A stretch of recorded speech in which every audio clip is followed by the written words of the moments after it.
Come on, Fresco, move. The amazing world of Disney, from California to Florida to Japan and France. It's a not-so-small world after all. I'm Jane Pauley, and this is Time and Again. The following program is brought to you in living color. Ladies and gentlemen, good evening to you.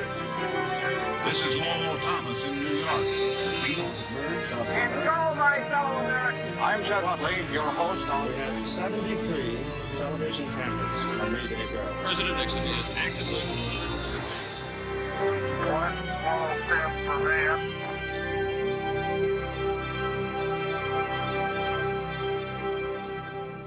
Hello and welcome to Time and Again. When it comes to consumer goods and popular culture, the whole world is America's marketplace. Travel anywhere and you're likely to find Elvis and Marilyn, Marlboro and McDonald's, and Mickey.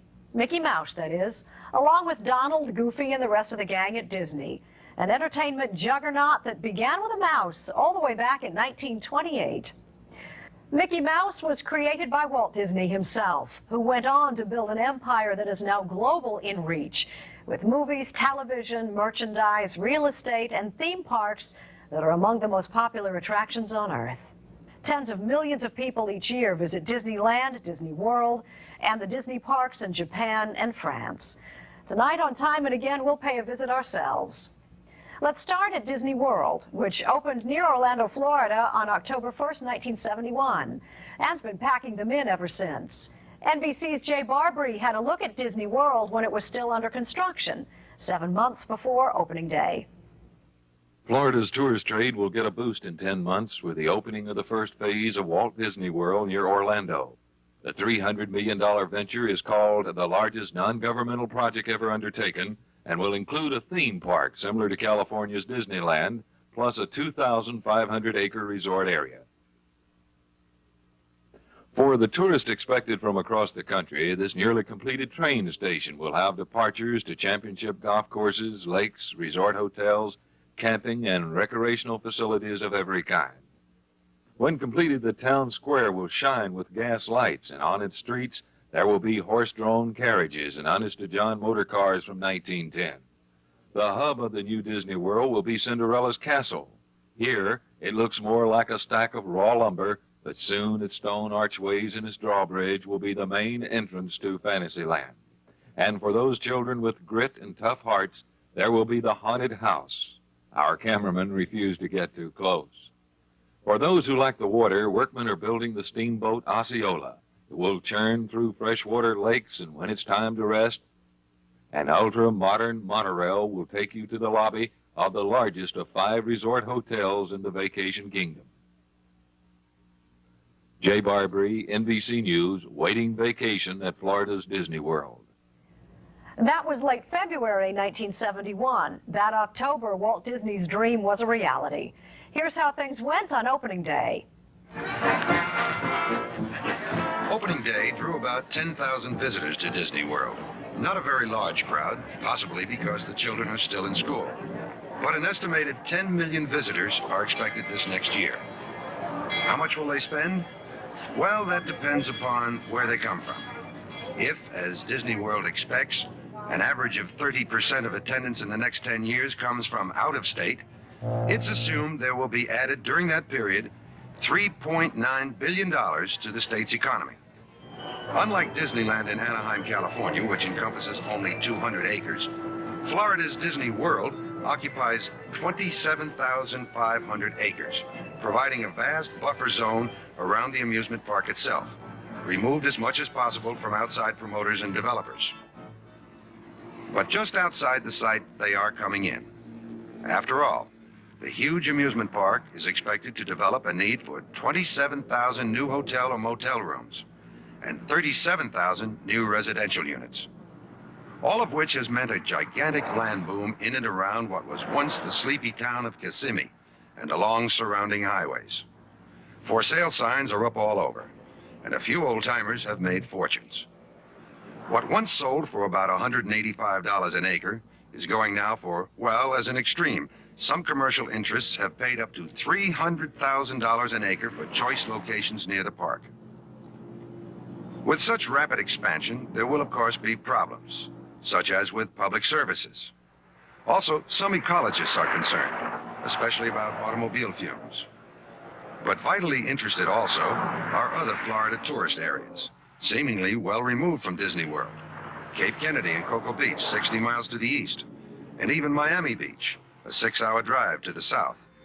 There seems little doubt but that this huge enterprise, Disney World, will affect all of them in the state of Florida. If anything, that prediction was an understatement. Disney World was an enormous success, transforming Central Florida and redefining the state's tourist industry.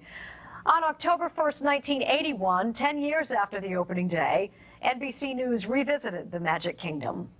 In the 10 years since it opened, Disney World's economic impact has been one of the greatest in Florida's history. Disney World President Dick Nunes says 65 million visitors were projected in the first 10 years. But on opening day, October 1st, 1971, that looked like an overly optimistic projection. And I think that day we had something like 11 or 12,000 people, and our stock went down 9 points. But it was all planned. But the success of Walt Disney World has been overwhelming. Our projections far exceed today what we anticipated. You know, here we are, we're over 125 million people. So in a short 10-year period, that's a lot of people. Those people brought with them $14 billion, which was spent not only in Disney World, but all over Central Florida. Other attractions moved in to grab some of that tourist money. In 1971, 800,000 tourists visited the area. 7 million came last year. And last week, a new $300 million airport opened in Orlando because 6 million visitors arrive by plane each year. 50,000 new jobs were created during the boom. 14,000 people worked at Disney World alone during peak periods. Now comes EPCOT, Experimental Prototype Community of Tomorrow, Walt Disney's last dream. At a cost of $800 million, Disney officials say it's the largest private construction project in the world. Futuristic technology will be showcased here. It's expected that after EPCOT opens 1 year from today, Disney's 14 million visitors annually will nearly double. Ike Siemens, NBC News at Disney World. EPCOT opened exactly 1 year later, right on schedule, attracting millions more tourists and tourist dollars Disney's way. A look at the muscle behind the Disney magic when Time and Again continues. The only way we're able to do it is because the name Walt Disney. In 1983, Disney World was in its 12th year, and EPCOT was less than a year old. That May, NBC's Lloyd Dobbins turned an admiring but skeptical eye on the Disney phenomenon in Central Florida. Walt Disney did things that no man had ever done before. Not the least of his accomplishments was that he made us laugh, and he added to our language. A rule or regulation deemed to be petty is condemned as Mickey Mouse. One of Walt Disney's accomplishments is not much known. For one of the few times in our history, he was able to get for a private corporation a public government's rights.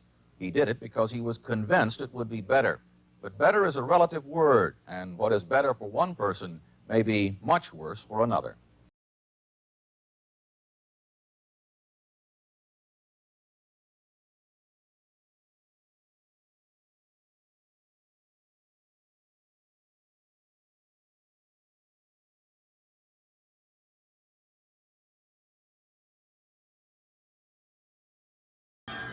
It is a world of fantasy, of delight, a place where adults say ooh and ah and are not ashamed to have said it. Disney World near Orlando, Florida. It opened in 1971. It is a major tourist attraction, but it is much more. It is, in fact, the Magic Kingdom, Walt Disney's legacy to Central Florida, a place where any parent in America could bring the kids and feel good about it. And they do, by the millions. 20 million people will visit Disney World this year. Most of them will not recognize how unique it is. This is City Hall in Town Square. What town? No town, really. It's all show, part of Walt Disney World. But in another way, it isn't show. It's completely real. Walt Disney World isn't just a family theme park. It's a government, a county government, complete with 2 cities. The only way we're able to do it is because the name Walt Disney. And Walt is the guy that sold the legislature on what he wanted to do. He was a great salesman. A great salesman and a lot more. 17 Oscars and the Thalberg Award, more than any other producer in history. Starting with Mickey Mouse and Steamboat Willie, Disney rewrote the rules of animation. He just rewrote the rules, period. Disney believed in quality and control, absolute control, over everything he did all the time. He lost it only once, at Disneyland in California. Disney wanted to create in life what he had created on film, a fantasy land where everything was clean and pleasant and decent and family-oriented. It opened 28 years ago. It was such a success that a friend suggested he run for mayor of Los Angeles. Disney said, "Why be mayor when I'm king?" But just outside his clean kingdom was the commercial kingdom, the restaurants and motels that are an inevitable outgrowth of a successful tourist attraction. By all accounts, Disney hated it. In Anaheim, California, Disney not only lost control, he lost profits. Central Florida, the mid-1960s. Disney agents quietly buy land, a ton of it. Our Florida land is located partly in Orange County and Osceola County, between the cities of Orlando and Kissimmee. Orange groves became Disney property, not one or two, but thousands of acres of them. Adding other land before he was finished, Walt Disney would own 43 square miles of Central Florida. He owned 350 acres in California. It would fit into his Florida land 80 times. Dick Nunes started with Disney in 1955 as a temporary employee. He now heads the Disney theme parks. I have heard it said that he wanted this the way he has it because of what had happened in Anaheim. Is that right? Well, of course, I can't tell you how Walt Disney World today would be if Walt were here, but I think he'd be very proud of what his creative people have accomplished here. But that's true. What happened in Anaheim, he only owned 350 acres. So he wanted to have a lot of land so he could create his own buffer zone. Our whole concept in developing this property, which we own 43 square miles, is to really keep, as a rule of thumb, 50% greenbelt. Paul Pickett runs a print shop in Orlando. When Disney came to Florida, Pickett was chairman of the Orange County Board of Supervisors, one of the groups Disney would have to persuade to do it his way. You listened to him, and frankly, he could get just about anything he wanted. He came here and spoke to us, meaning the local officials. He then went to Tallahassee, spoke to the governor and the legislature, and frankly could have had the entire state named after him if he'd have just asked them to. They were ready to give him anything he asked for. What he asked Governor Hayden Burns and the various legislative groups for was quite simple: total control. Disney would absolutely rule those 43 square miles, and his brother Roy made that clear. We're coming to Florida. We want to be a good citizen of Florida. We're not asking for any big favors or any tax situations. And Mr. Tatum, I thought, outlined very well our demands. And I use that word quite with softness. And I just feel a responsibility to the public when I go into this thing that we must control that. And when they come into this so-called world, when they come into this world, then we will take the blame for what goes on. Now that's the thing behind it.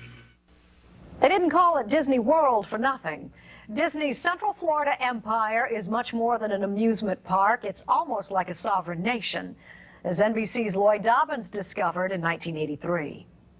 Florida gave Walt Disney every single thing he wanted. The right to condemn property, the right to subdivide it as he wanted, the right to have his own building codes, not to mention his own taxes. He could issue bonds if he wanted and run his own utilities, including, if he felt like it, a nuclear power plant on his property. They took the position that anything within the boundaries of their property was their responsibility, and starting about 3 inches outside the boundaries of their property was the county's responsibility. So when they decided to use little country roads as entrance roads for their 11 or 12,000 employees, and we told them that there was no way those little roads could handle their employees, I was assured that That was outside their property, and that was my problem. If the roads wouldn't handle the traffic, then go build some better roads. At your expense, of course. At the county expense. Whoever paid, the tourist came by the millions and stayed a while. On the property, Disney owns 3 hotels, and the other 5 are owned by hotel chains that pay for the privilege of being on Disney property. There are no huge neon signs, no crowding. Everything is controlled. Apparently, it works. Another hotel is being built. More corporations are willing to pay to be part of the Disney government in Central Florida. But whatever else it is, the Disney government is consistent, and it is exactly as advertised, for the family. It's a place that's clean, it's a place that's friendly, it's a place that's entertaining and educational. That's what we've done here at Walt Disney World. What Disney created on both coasts is much the same for the visitors, except perhaps for EPCOT Center in Florida. But what the visitor wants is there. There is no dirt, there is no disorder. Everything is tidy and neat. And may heaven help the Disney employee who is not friendly. Peter Pan's flight, on my ride, it's right around here, okay? Right next to the left-hand side. You have a good time today. Don't forget we have a parade at 3 o'clock, okay? Okay, you have a good time, okay? It's nice meeting you, okay? You have a good time today. Don't forget we have a parade at 3 o'clock, okay? And we'll see you there. How you doing? It is what the tourist can't see that makes the difference between California and Florida. That difference is in this building. It is the seat of the Disney government. Few visitors ever see it, but it is in no way hidden or secret. Every office is clearly marked, even if the marking is not quite clear. Reedy Creek Improvement District really ought to read, the Government of Disney World. It is as seemingly casual and friendly as Peter Pan, and to a degree it is, but no one doubts who's in control. So the meeting of the Reedy Creek Improvement District Board of Supervisors will come to order. None of the supervisors is a Disney employee, but they are elected by Disney landowners, which is another way of saying the Disney Corporation. There is not one shred of evidence that the supervisors have ever done one thing that was not in the best interest of those who live there. And if they tend to listen to Disney recommendations, perhaps the recommendations are good ones.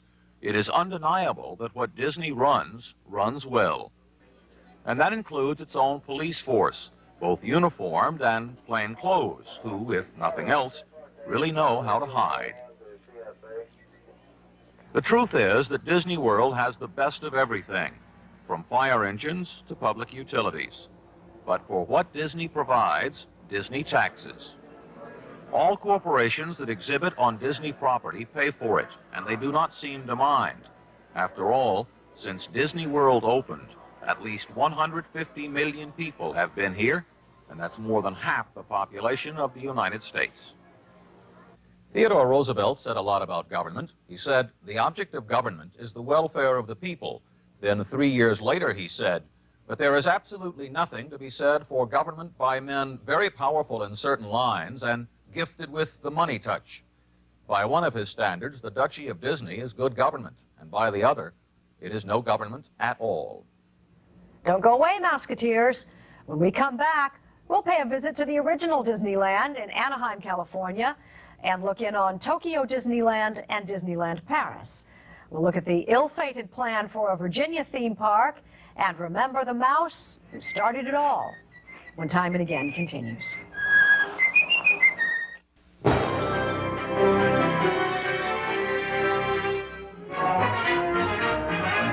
Prime Minister Nehru, fresh from his talks with President Kennedy, makes his first visit to Hollywood with a side trip to Walt Disney's Amusement Center. The Indian leader had expressed a desire to see all facets of American life, and the amusement park is one that certainly has played its part in carefree moments.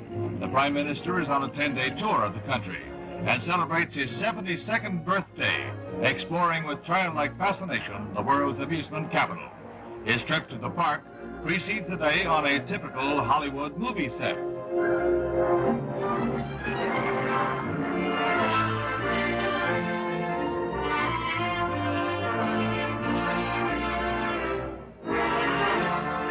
In an interview just before he left New York, Mr. Nehru conceded to Adlai Stevenson that the Neutral Relations did not express enough indignation over Russia's nuclear tests. India's Prime Minister Nehru on a visit to Disneyland in 1961. Welcome back to Time and Again as we explore the world of Disney. It all started with a mouse. That would be Mickey Mouse, of course.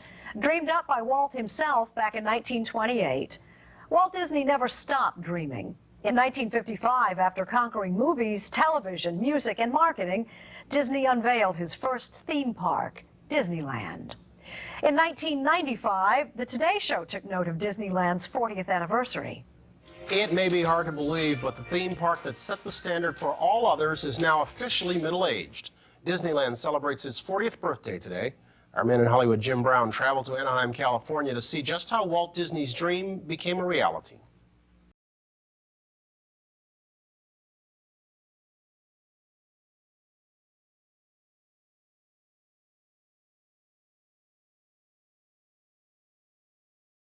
Was simple. As long as there is imagination left in the world, he once said, Disneyland will never be completed. One of the newest additions here is the Monsanto House of the Future. Dishwashing chores will be a pleasure, especially when this ultrasonic dishwasher does the job. His idea for Disneyland, like so many great ideas, came to him while he was relaxed and having fun with his daughters. As I'd sit there while they rode the merry-go-round, did all these things, sit on a bench, eating peanuts, I felt that there should be something built, some kind of an amusement enterprise built where that the parents and the children could have fun together. So that's how Disneyland started. We're approaching Anaheim now, almost there. Turn right at the next corner, Harbor Boulevard, and here we are at Disneyland. This location, by the way, was chosen with the aid of traffic experts as the most accessible spot in Southern California.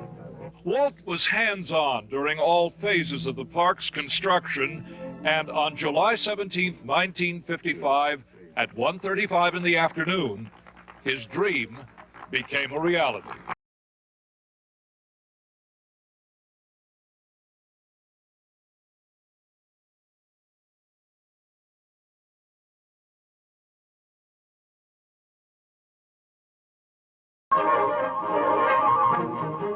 Opening day at Disneyland was broadcast live on television. Well, I feel like Santa Claus with a $17 million bundle of gift packages all wrapped in whimsy. Hosted by Art Linkletter, Robert Cummings, and a popular movie actor with a penchant for politics. Isn't this a riot today? Oh, it certainly is. And Ron, your first job is down here in the town square. Right out here in front of the depot, yes, for the main street and the parade and so forth. We have lots to do. Get busy. Also riding high in 1955 was TV's Fess Parker, who led the opening day parade as Davy Crockett. I couldn't quite take it all in. I mean, there was so much unfinished. I mean, we were dancing around holes in the ground, stacks of lumber. Wherever the public could stand, they were shoulder to shoulder and 10 deep. Disneyland was built for $17 million back in the mid-1950s, a fraction of the cost of building just one ride today. Walt invented the concept of a high-tech theme park. He and his Imagineers pioneered what they called audio animatronics. This little fellow here is worth a fortune because we poured a fortune into creating him. The first problem was to make a move. Come on, Presto, move. That's it. Come on, show off. Way back and show off your chest. That's it. That's proud. He even brought Honest Abe back to life. Brand new to Disneyland is the Indiana Jones adventure. Based on the popular indie movies, mere mortals are taken for a wild ride through a mysterious temple, escaping destruction and certain doom around every corner. George Lucas, the creator of Star Wars and Indiana Jones, came out for the ride's premiere. I've been involved with Disney in the parks for a number of years, about 8 or 9 years now, and we have a stunt theater in Florida. We have a mine car chase in Paris, and now this is the sort of the most extravagant of all of the Indiana Jones rides, and it's I've been accused of making my movies be like amusement park rides, and I guess it's inevitable they would end up amusement park rides. It was Walt's success with his early characters that set Disney to one generation. It was Walt's success with the Magic Kingdom that set Disney to the baby boomers of the next generation. Now, on the 40th anniversary, it is the mandate here at Disney corporate headquarters to continue to try to work Walt's magic for a whole new generation. The mouse goes global in the 80s with mixed success in Tokyo and in Paris, when we return in a moment.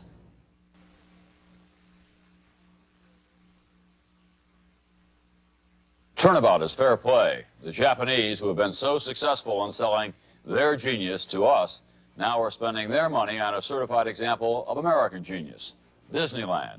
Mickey Mouse opened a long Japanese run today, and here's Stephen Frazier. The Japanese love Mickey Mouse, especially his ears. They like Minnie Mouse, too. So they built a Disneyland 6 miles from Tokyo, made it bigger than the original, but just as American.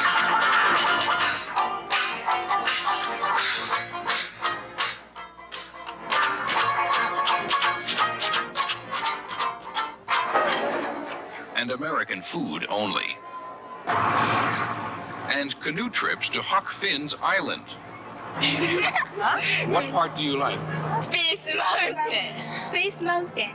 Space Mountain? Yes, yes. Why? Why do you like Space Mountain? It's a thrill.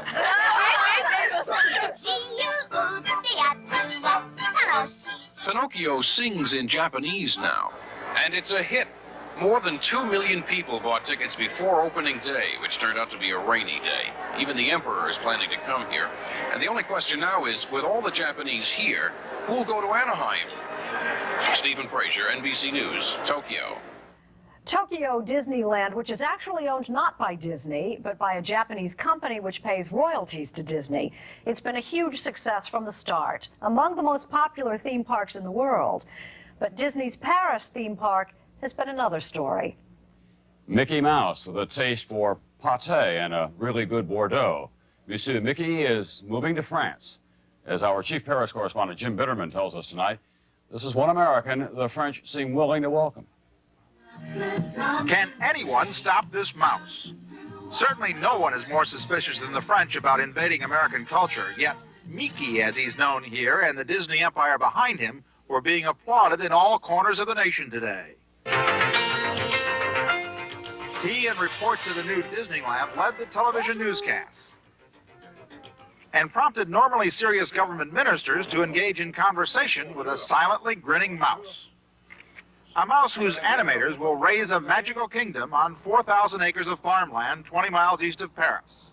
A kingdom that will bring $1 billion and perhaps eventually 30,000 jobs to the ailing French economy. A kingdom the beleaguered socialist government imagines will magically improve its chances in legislative elections this spring. We'd like Mickey Mouse to help the socialists. In fact, about the only person who didn't seem overjoyed was the Minister of Culture, who has in the past tried to restrict the invasion of American films and rock videos. And you're very opposed to the American culture. Before to give you a judgment, I want to know exactly the content of the contract. As much as some, even in government, might dislike the influx of foreign culture, the influx of foreign currency and the jobs it will create has more than stifled the opposition. So this evening, as those who will soon have comic characters for neighbors were speculating how high land values will go and whether their local bartender would now finally invest in a new pool table, more rural types were stretching to imagine what it will look like when not beanstalks, but a Disneyland sprouts from their farm fields. Jim Bitterman, NBC News, Magny, France. That was 1985. 7 years later, EuroDisney was open for business. Problem was, there wasn't much. Walt Disney's people made a ton of money off theme parks in California, Florida, and Japan, so they figured the Magic Kingdom would go big in France. Well, as NBC's Keith Miller reports, the French have not been overwhelmed. When it opened its gates last April, EuroDisney was already predicting a packed house and profits. Here, boys, this calls for a real celebration. But now many people are asking if the magic has gone out of the kingdom. There were always critics of erecting this pillar of American culture in the heart of Europe. But reports of less than expected attendance have led to predictions that EuroDisney is losing money. The price of EuroDisney's stock has lost more than half its value. We would advise investors to sell the shares at the moment. Despite the fall, we still think that the share price will go down. Oh, no! No! I can't believe it! Many visitors say it's expensive. A one-day pass costs $50 for an adult and $30 for a child under 12. Oh, it's quite expensive for a big family. Yes, it's quite expensive. Maybe it's not such a small world after all. EuroDisney executives were certain that the French would take to this place like ice cream to apple pie. But the French are not coming in the sort of numbers needed to make big profits. What we know today is that each time we are less Disney, it doesn't work as well. So the key here is to remain Disney. To cut costs, one of the park's 6 hotels will be shut for the winter, and a third of the workforce, 5,000 people, will be laid off. Oh dear, what an awkward situation. It's the world of make-believe. But for Disney executives so familiar with success, EuroDisney may be looking more and more like Never Never Land. Keith Miller, NBC News, Paris. That was 1992, the year EuroDisney opened. By 1994, the park was losing $1 million a day and seemed likely to go under. But like a Disney movie, this story has a happy ending. EuroDisney has turned itself around. Prices are down, profits are up, and the park, now called Disneyland Paris, gets more visitors per year than the Eiffel Tower. A very different story for Disney in Virginia when Time and Again continues. Are you the first original Mickey Mouse? People love Disney theme parks, but they wouldn't necessarily want one in their backyard, especially if that backyard is near a Civil War battlefield in the unspoiled countryside of Northern Virginia. In 1994, when Disney announced plans to build a park near Manassas, Virginia, the company had a fight on its hands. Disney promises quite a ride for Virginia. 19,000 new jobs in and around towns like Haymarket and about $47 million in new tax revenue for the state. So instead of shouting him down, as they did at a recent appearance, Disney Chairman Michael Eisner believes Virginians should thank him for what he wants to build. A $650 million, 3,000-acre American history theme park, 35 miles south of Washington. Historical recreations, 9 playlands, and as many as 30,000 tourists a day. It may actually be stimulating, interesting. It may actually create the concept of going back home and reading about history. It may not ruin civilization as we know it today. Don't do it here. Don't ruin real history in order to recreate what is inevitably has to be artificial history. Virginia's governor insists there's nothing to worry about. It's not on historic property. There was no battle fought there. There were no troops fighting there. There was no commanding of troops there. And even though opponents managed to get a hearing in the U.S. Senate, most senators backed off, calling it a states' rights issue. The U.S. Senate really has no business refereeing, pardon the pun, every Mickey Mouse dispute around the country. The project still must meet local zoning and eventually state and federal environmental laws. There could be hassles and delays, but like its latest movie hero, Disney vows to fight on. This'll all be mine? Everything the light touches. Wow. Bob Kerr, NBC News. That was July 1994. That September, after months of controversy, Disney surrendered. The Disney Corporation has scrapped its plans to build a theme park in an area of Virginia where America's history was made. Details now from Bob Kerr. Disney blames the controversy over its plan to build a historical theme park near the Civil War battlefield at Manassas. We could not say when the park would be able to open or even when we could break ground, Disney said in a statement. The controversy has diverted attention and resources from the creative development of the park. This is the wrong thing for the wrong area. I don't want strip joints. I don't want cheap hotels. It was the hot-button local issue. The Disney project expected to draw 6 million tourists a year, a blessing to Virginians hoping for jobs and tax revenue, a curse to opponents, including many prominent historians. This is a blitzkrieg of developers, and they're going to engulf this area and destroy it. TV ads suggested that Virginia's hunt country would look like Orlando. Walt Disney World, Orlando, Florida. But outside the gates, traffic, pollution, strip malls as far as the eye can see. The governor says he remains committed to a Disney theme park in Virginia, and Disney says it plans to seek a less controversial site. One where the welcome would be warmer and opponents less inclined to consider the idea, well, goofy. Bob Kerr, NBC News. From Goofy to Mickey in a moment.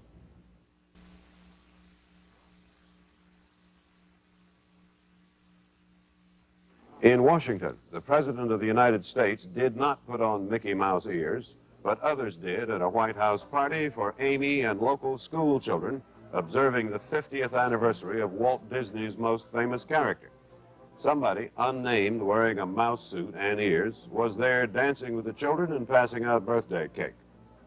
David Brinkley in 1978, marking the 50th anniversary of Mickey Mouse.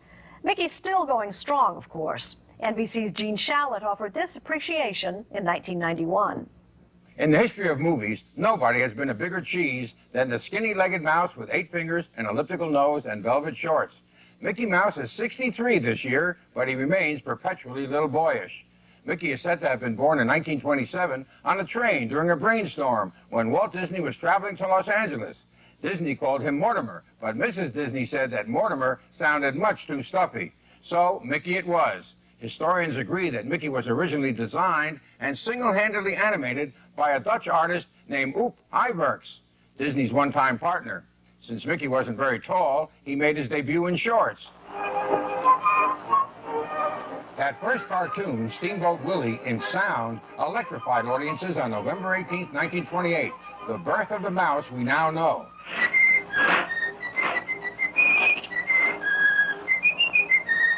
Mickey looked a bit peaked in black and white, but in a few years, Technicolor revealed his 2 big yellow shoes and red shorts with yellow buttons.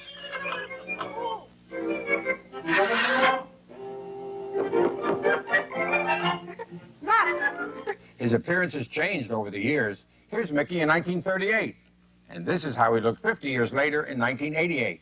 What didn't change was his voice, actually the voice of Walt Disney himself. Are you the first original Mickey Mouse?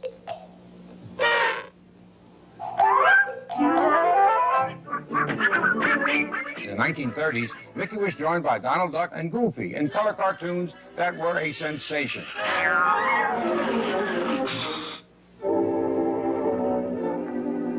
L-A-I, nails. Nails?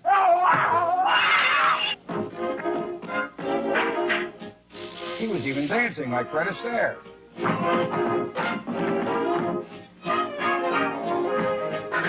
Mickey Mouse products proliferated with prodigious speed. Major corporations climbed over each other for Mickey's endorsement. As Richard Schickel points out in his outstanding book, The Disney Version, Mickey was embraced by the whole world. Western Europe loved him. The Russians adored him. King George V of England refused to go out to the movies unless there was a Mickey Mouse short. In Africa, there were tribes that refused gifts of soap unless the bars were imprinted with Mickey's picture. And in Japan, where Mickey was called Miki Kuchi, only the emperor himself was more popular. But toward the end of the 1930s, Mickey went into an eclipse, in part because of the emerging immense popularity of Donald Duck. So in 1940, Disney designed a comeback for Mickey, starring him in the Sorcerer's Apprentice episode of Fantasia.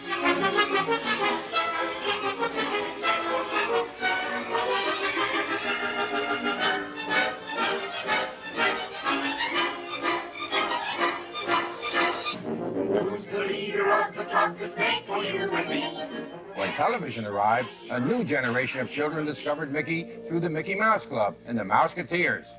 M-I-C. See you real soon. K-E-Y. Why? Because we like you. M-O-U-S-E.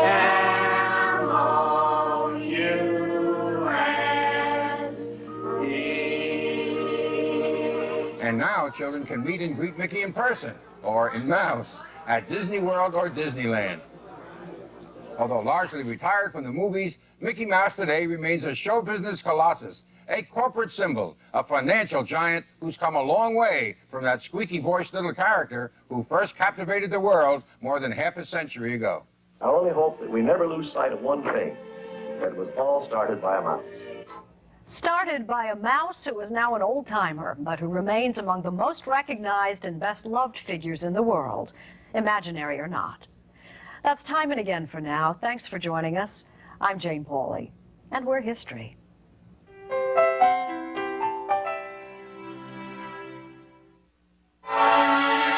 I felt that there should be something built, some kind of an amusement enterprise built where the parents and the children could have fun together. But it all started from a daddy with two daughters wondering where he could take them, where he could have a little fun with them too.